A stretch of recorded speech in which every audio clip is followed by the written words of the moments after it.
Hi, and welcome to today's Engaging for Missouri webinar. I'm Alice Roach from the Division of Applied Social Sciences at the University of Missouri, and I'll be your host today. With each of these 30-minute webinars, we intend to share research-based insights that leaders like you can apply in your own work to benefit and strengthen the state's agriculture and food system, hospitality sector, and communities. Today, Dr. John Kruse will share about the economic viability of expanding fresh and processed fruit and vegetable production. Before I invite him to begin, however, I want to share a few housekeeping items. First, we'll close today's webinar with a Q&A session. Those of you who connected today via your computer may submit your questions in the chat screen. If you joined today by phone, then you may email me your questions at roacham@missouri.edu. Second, all attendees are muted and may not start their video. Third, if you encounter any technical problems during the webinar today, then please let me know by either submitting a comment in the chat screen, or you can send me an email at roacham@missouri.edu, and I'll do my best to help you troubleshoot. And last, we will make a recording available of today's webinar. You can look for an email from Zoom that shares more about where you can access that recording sometime tomorrow. And you can also find an archive of all of our previous Engaging for Missouri webinars on our Division of Applied Social Sciences YouTube channel. So with that, we'll transition to the topic of today's webinar, which is titled The Economic Viability of Expanding Fresh and Processed Fruit and Vegetable Production in Missouri. Presenting today is Dr. John Kruse, who is an Associate Research Professor of Agricultural and Applied Economics in our division. So thank you, John, for presenting today. If you could please unmute your microphone, then we can begin today's presentation. Thank you so much, Alice. It's my pleasure to talk about the results of almost a 2-year project looking at the details of whether it was possible to expand Missouri fruit and vegetable production in terms of looking at it from a commercial production perspective. So very excited to talk to you about this topic. I want to take you through, first of all, I do want to acknowledge several people that have really contributed to this study. Peter Zimmel, who was my co-interview person that went around with me and did interviews in largely the Northwest and St. Louis area part of the state. And so he was just a ton of help on this project. I also want to mention a couple of our students that worked a lot with some of the price data that you're going to see here. Haley Sheppers and Nick Althoff, very critical in that. And then finally, I really want to thank the Missouri Department of Agriculture for funding a lot of this research. It has been very eye-opening, and I think it is the beginning of much more to come. So with that, I'm going to jump to the next page, and I really wanted to kind of say, well, why fruits and vegetables? Why are you even talking about fruits and vegetables in Missouri? And I was visiting with a Missouri grower down in the southeast corner of the state, and I think he said it best. He said, really, the open field specialty crop profits in this area are at least 2 to 3 times greater per acre than commodity row crops. And for those of you familiar with the southeast corner of Missouri, that's a pretty impressive statement because they have some very productive special our row crops they produce down there, including cotton and rice. So a very strong statement about why we might be interested in this. One of the things we did in the project was to try to look at Missouri's crop returns for specialty crops versus the row crops. Now, this was put together at the beginning of 2020 and before we really had the impacts of COVID and before we got sort of the recent run up in commodity prices. But what I do want to point out to you is if you look at these, it's pretty quick. You can pretty quickly see that the specialty crops are indeed considerably more profitable. And remember that these are returns per acre over the total cost, including the land cost, depreciation, and that type of thing. So when you're looking at these, you can see, first of all, specialty crops from an open field perspective are generally more profitable. And then if you look at the high tunnel crops, they are considerably more profitable for most of these items. And of course, tomatoes usually comes out on top with being the most profitable. Curiously, in this particular set of budgets that we were looking at and researching, it looked like bell peppers and cucumbers were in there as kind of the second and third position. So kind of interesting. One of the things about the fruit and the fruit crops is a lot of times those take several years before they become productive or in terms of returning a profit. So it's one of the things is a lot of times it almost is 5 or 6 years in some of those crops before you even get your first respectable harvest. So sometimes those take a little bit longer and it's more of an investment. So it takes some planning to get all of those things started.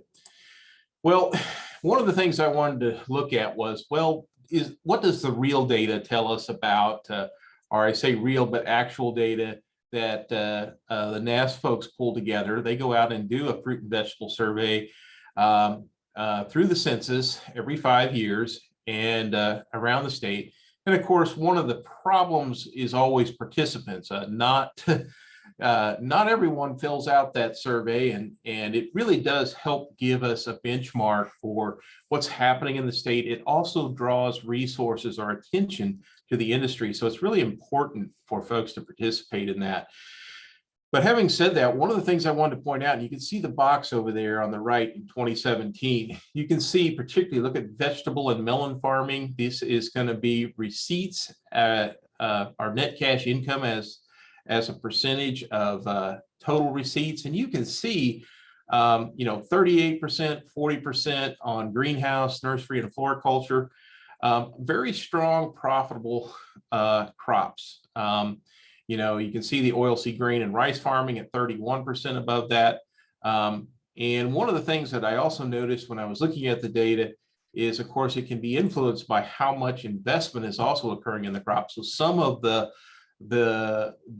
fruit and tree nut farming that is expanding in the state, some of that is not even yet productive, yet we're still showing margins in the 19% area. So increases in terms of receipts from 2012 to 2017, part of what's driving that is, of course, remember 2012 was a drought year. Although a lot of specialty crops are irrigated, some are not. And you could see in the statistical data that, like peach, some of the peach trees, some of the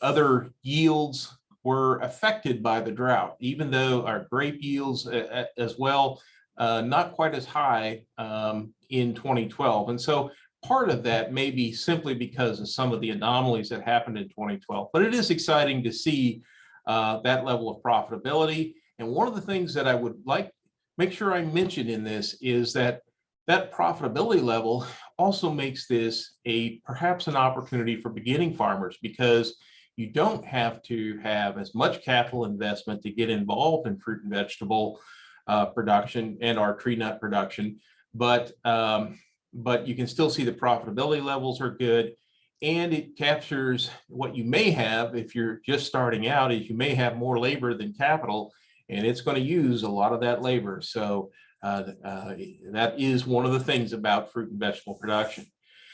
In the state, just a quick snapshot of which crops are most heavily grown in Missouri. You see potatoes at the top with the highest number of crop acres.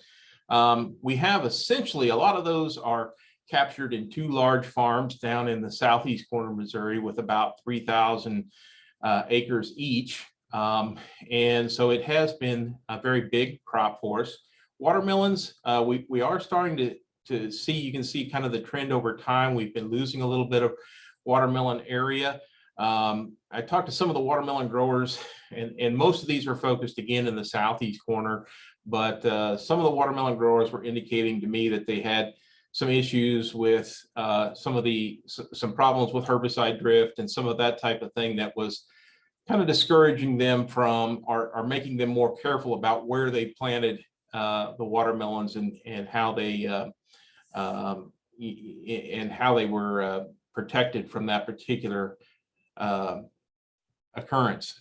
Now, the next thing I want to talk a little bit about is just kind of a snapshot across history. I can't show you this type of graph for every commodity because we don't have time, but this happens to be potatoes. And so it gives you a little bit of historical perspective here.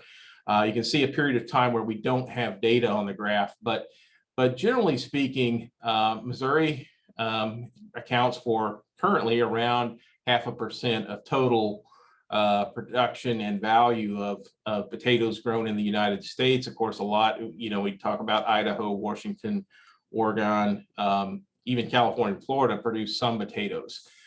So you can see through time, perhaps we've lost a little bit of share. And so one of the things, though, that we have been doing, if you look at a share of the value of production, we have been kind of edging a little bit higher on that. So it's something to kind of keep an eye on, but that's some good news. But there is an opportunity. What we'd like to see is Missouri kind of picking back up and showing some stronger growth across all the fruits and vegetables in this area. So let's take a couple other slides here on the census, and then I'll move away from this topic. But if you look at the growth, particularly where is it occurring in Missouri fruits and vegetables, and it's really in the high tunnel area. So this is just vegetables and herbs in Missouri. And if we look at this very bottom line, so this shows you the percent increase or change from the previous census. And so in 2012, if we looked at sales through of high tunnel and protected culture, fruit or vegetable production up 56%, and then in 27 up another 87%. Now you can see if I look across the different counties, so what we've got here is the counties. So each of these first 4 counties have a produce auction, and then you can see some of the aggregation of some of the other counties into the 4-county auction or the central auction. And you can see in some of these, really amazing growth, very strong growth over the last 10 years or so.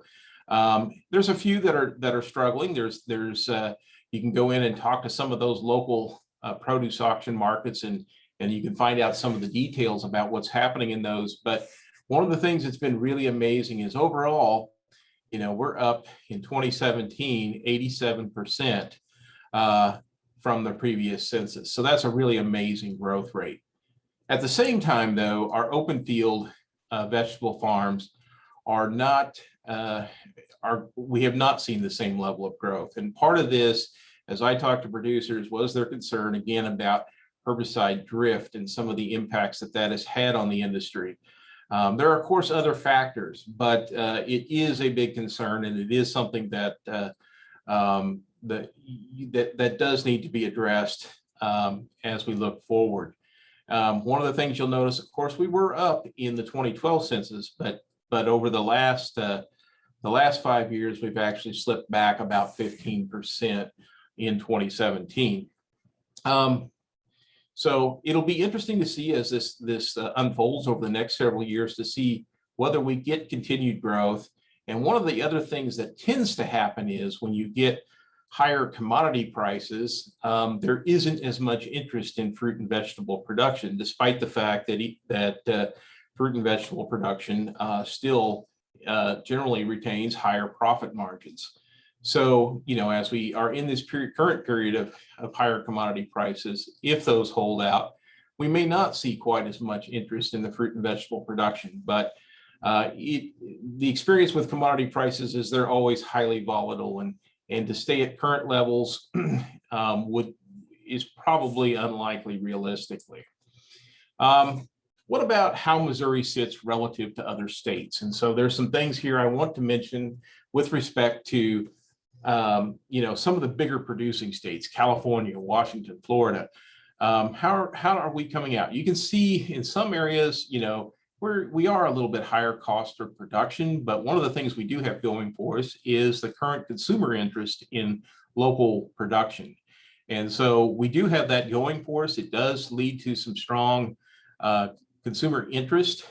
We have advantages in a couple of areas. And Missouri is as competitive on potato production, perhaps, as anybody. That's kind of an interesting thing. But when I talk to the potato producers, they're using the same equipment that you'd find in Idaho. They're just as large as some of those producers. So it's really not terribly surprising that they are fairly competitive. Obviously tomatoes grow very well in Missouri. Certainly there are other areas. Part of the issue, when you start to look at some of these other states, is do they have potentially multiple growing seasons or longer growing seasons, which can change how, their ability to compete. But it was interesting to me that Missouri was as close to Florida as it is in terms of cost of production. You look at watermelons, again, very competitive with the other crops. I was a little surprised, and I still am a little suspicious of some of the data from Washington on sweet corn, but I was a little surprised that Missouri that Washington and Oregon can produce for quite that low a level of cost. But you can see here that Missouri is very compatible with some of the other costs in some of the other states, and in some cases may even have a slight advantage. Okay, so, and then on the fruits and vegetables, or the fruit side, fruits and berries, I think I would say that one of the things that I was looking at closely for Missouri was strawberries, just to see kind of where we landed. And I think we're actually in a really good position there in terms of cost of production relative to other states. So keep in mind, these are cost of production that I'm showing you here, not prices, but it really tries to get at how competitive are we. Okay, so as we talk to farmers, and I think that was a really critical part of this project, was to really start by talking to producers and understanding their experience. When they said, we asked them, first of all, are you interested even in expanding production? And I think with the exception of 1 out of over 50 producers we talked to, everyone was interested in expanding if they had access to more markets. And so we said, well, what are some of your obstacles? And of course, I think the first thing that almost everyone talked about to some degree, and of course, there was a lot more discussion in the southeast part of Missouri and sort of even the central part of Missouri about the whole issue of herbicide drift and how that was affecting some of their production ability and some of the negative experiences that farmers had produced or had experienced with that. And then I think the second biggest concern that I heard a lot about was labor, having access to labor. A lot of different producers were working with labor coordinators for construction crews and whatnot to tap into resources. The H-2A program for Missouri isn't always as helpful, simply because there are commitments that have to be made under those types of arrangements where you're employing folks for a certain number of a certain length of time. And so it's harder to coordinate when you only need labor for, a few days or a few weeks. So some of that made it a little bit more difficult to access some of that labor. A lot of them mentioned trying very creative ways of accessing labor. Some were using prison labor, some were using high school student labor. Some were working with different youth groups to bring in labor. So there are lots of different alternatives out there.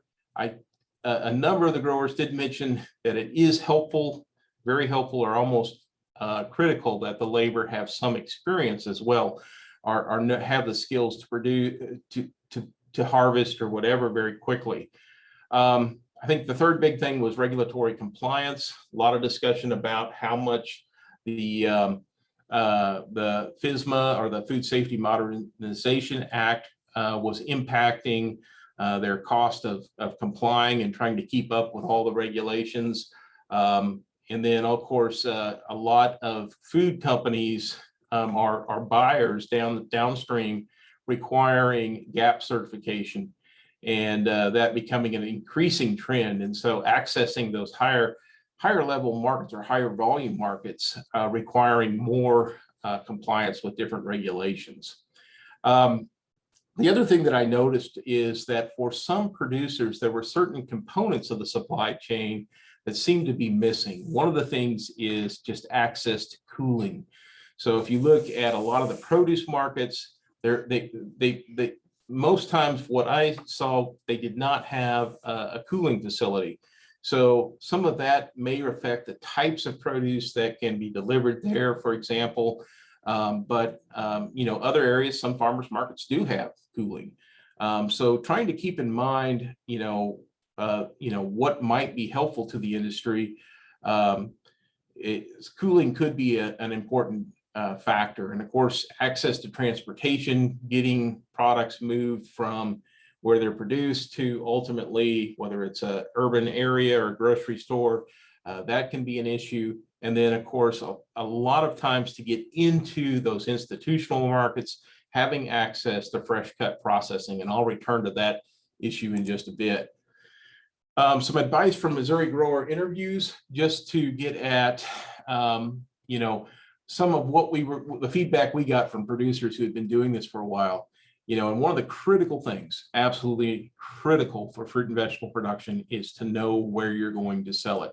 Have those arrangements in place before you plant the first tree, the first seed, whatever. And I can't emphasize that enough, because you have a very perishable product that you're producing here. It has to have a place to go when it's picked. You don't have very much time. A lot of times you will see producers talked about, they talked about having multiple markets to go to, not just, I'm going to sell to my local grocery store or to the farmer's market. They suggested actually having multiple areas. Maybe you have a restaurant, maybe you have, multiple restaurants or lots of outlets potentially for where you're headed with the produce that you're producing. One of the things that's interesting is they also recommended sort of easing in, experimenting a little bit with the crops that you're trying to produce before you grow 2 acres of it or something like that. Just some of the overall learning what affects the plants, what kinds of diseases you might encounter or other pests, that type of thing. A lot of times you don't always get to grow the varieties that you want to for commercial production because they need a longer shelf life. And there were a lot of folks that talked to me about that. Yes, we know this variety tastes better, but it only has a 3-day shelf life, so we can't produce that and get it. It's not what the buyers want. So hopefully, as we increase breeding and some of those, we'll get some varieties that have both taste and shelf life. So I know that's being worked on. There's some other things here. The CSA, I think, option, or community supported agriculture option, is one of the things that a lot of producers talked about. It is quite complex, or can be complex to manage. And so they recommended, get a few years under your belt growing these things before you get into that type of program, because delivering every week to your customers in that type of program can be quite demanding. So I'll mention that. The other thing I think producers said over and over to me is getting early in the season, getting things out, getting your produce marketed early in that season is really, really critical. And what this chart tries to show you is, if you looked at the first month where things are typically marketed, this happens to be based on Central Missouri produce auction prices, but if we took, for example, green beans here in May, if you said, well, price is 100, you can kind of think of these as percentages. If I got, my best price in May, by October, I'm only getting 50% of the May price. So you can see how seasonality affects the prices. And so, looking across, that's kind of the point of this, is the earlier you can participate in the season, generally the higher the prices. I'm going to actually skip this one, but or talk just briefly about this one. Generally speaking, if you think about how fruits and vegetables are marketed, one of the things is, because they are so direct to consumers, or can be so direct to consumers, there's a bit more about compliance and food safety that has to be dealt with at the farm. So I'm going to mention that. The other thing I wanted to mention from this graph, Missouri is well tied into some of the direct markets and some of the food service restaurants, that type of thing. But one of the opportunities we're missing right now is this whole institutional market, and how can we reach that market? So I wanted to mention that. We have a lot of things that are going on right now with the supply chain, and thinking about different steps that Missouri producers have gone through in their experience with the supply chain. So one of the things I just wanted to mention here was that if you look at this, many of our producers are getting stuck kind of at the produce auction level. going to that next level has been a real struggle, trying to get into those institutional markets. And there's some reasons for that. Part of it is, of course, you know, a lot of times institutional markets want some initial prep step. They want some fresh cut vegetables. You can't just deliver a head of broccoli. You have to cut it up in little pieces. And to have that, you've got to have certified kitchens or facilities to do that processing. And so one of the things here that you know, that where we get stuck is how do we get to that next level? What can we create to help producers be able to aggregate their commodity, go through some sort of a fresh cut processor, and then deliver what the institutions need for their customer. And so that's one of the things that I think could be very helpful in Missouri, is if there was a way to capture a lot of the clusters of production that we have, bring that produce together, do a minimal level of fresh cut processing, and then package that and take that to the institutional markets. Perhaps an opportunity there. Mentioned very quickly, these are just a snapshot of tomato prices at the Central Missouri Produce Auction for 2019 and 2020. Here again, you know, you can see the seasonality in terms of prices, as you get higher prices at the beginning of the season. In both years, you see a little more variance as we got into COVID in 2019, but generally speaking, fairly close to the same price range, which was, I found interesting. I thought it might be higher with the COVID. How do our prices stack up at the auction markets relative to other markets? What's interesting, these retail prices are based on Midwest grocery store reported prices. So I found it interesting that many times the auction prices are at or above those price levels, and certainly well above wholesale terminal price markets. This is the Chicago terminal price market.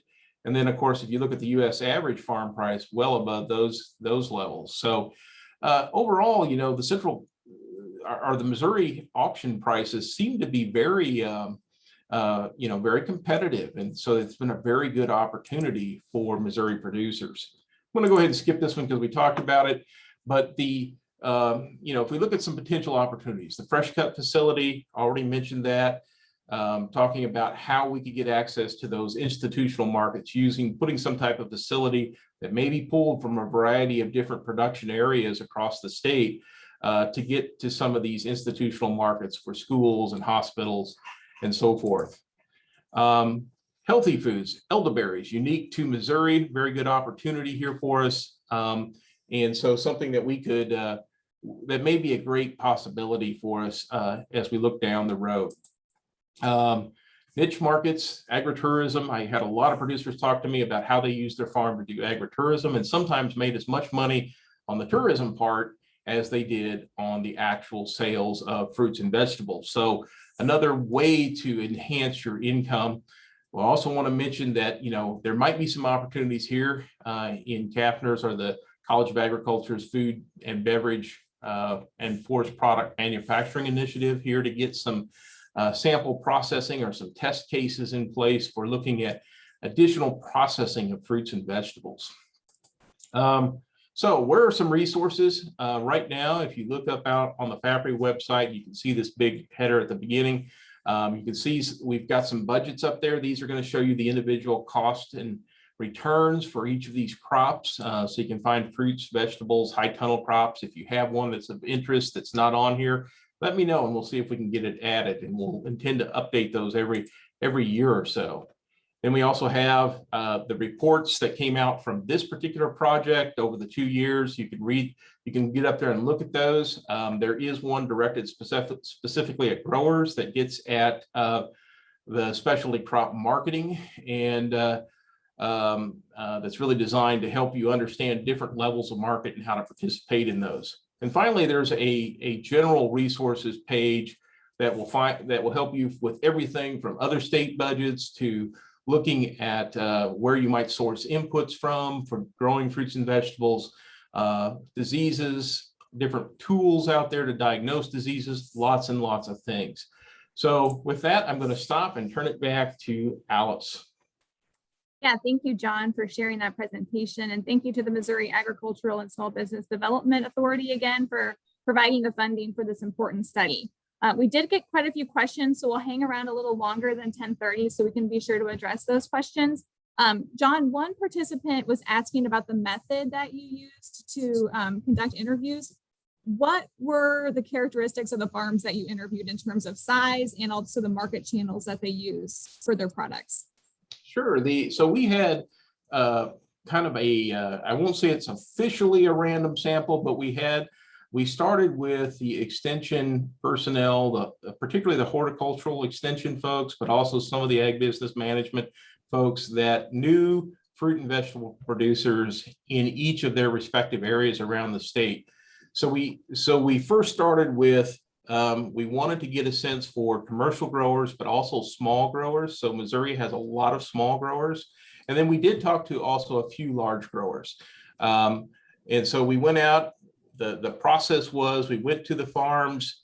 We actually usually did a tour of the farm, and there were a few cases, exceptions to that, but we usually did a tour of the farm. And then we went through a questionnaire with them to kind of make sure that we covered and got consistent answers across the survey questions. And so it was about a 2 to 3 hour process per farm across as we went through the study.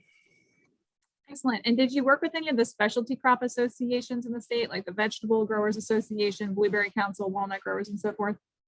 We did contact some of those specialty grower associations. We did not. So tree nuts were ones that were not specifically included in the study. So we didn't do as much as with tree nuts. We did talk to a few producers kind of, but not as much on the tree nut side. We did work with some of the, we contacted a variety of those organizations to see if they had suggestions for people who might like to participate in the interviews. And so in pretty much that's kind of where we stopped. Okay. And one of the obstacles that you mentioned was herbicide drift. What are some potential solutions here to that problem? We talked to a number of growers to say, you know, what have you done about this? There were mixed reviews on whether or not, you know, if you're growing undercover, if that can be helpful. Some growers felt strongly that it was. They coordinated with their neighbors when they were spraying, and so they would make sure that everything was closed up in the undercover protection buildings so that to try to prevent spray. Others felt like that didn't help. That didn't always help, but sometimes it would still get in through ventilation and stunt the plants or even sometimes outright kill them. So different results there. Some used buffer strips. So they were trying to make sure they were producing away from where commercial herbicides might be applied. Others were looking at, you know, using kind of, again, similar to the buffer strip idea, but having trees or forested area, and also just coordinating with understanding when, you know, trying to coordinate crop production cycles so that they were be less susceptible to spray drift during different periods of the growing season. Great, thank you. And one last question. Do you have any sense of how COVID might impact fruit and vegetable production in Missouri? And are the changes that have been noted in 2020 to 21, are they likely to continue into the future? Well, I think one of the things with this was, you know, kind of the whole farmers markets were actually kind of pretty dynamic. I saw some pretty interesting changes with respect to how markets tried to keep getting produce out to customers throughout the whole issue of COVID. I think that as we return to face-to-face sales on many of these things, I don't think it's going to be quite as pervasive of an issue. We did notice a little bit of variability, a little additional variability in the price data during COVID. So there were more variations, but it was interesting, the same price range in general, but day-to-day variations in prices seem to be a bit higher with COVID. And part of that was probably related to the customer supply and demand during that period of time. So, but beyond that, I think, you know, as we look at the supply chain, there is a lot of interest in diversifying the supply chain from the grocery store suppliers. And so one of the things that they've been looking at is, could we source more produce locally? And so I think this is an opportunity for our producers, so that those stores are less reliant on, pulling things from California or Florida or wherever. So there is an interest in that area, but we'll see if it persists. But at least for diversifying supply chains, there continues to be a lot of discussion around that. Awesome. Well, thank you, John, for presenting today and for taking our questions. And thank you to our audience for joining us. When you exit Zoom, you'll see a post-webinar survey will load in your browser. If you'd please consider responding, we use the results to improve the webinar experience and also brainstorm future webinar topics. Again, you should receive a recorded copy of today's webinar via your email sometime tomorrow. Our next Engaging for Missouri webinar is scheduled for Wednesday, July 21st. Dr. Brian Wiegand will join me in presenting highlights from our marketing opportunities for Missouri's niche meat and poultry processors project. And Dr. Wiegand will share about a new effort to train the justice involved to work in meat processing facilities. So again, thanks for joining us and have a great Wednesday.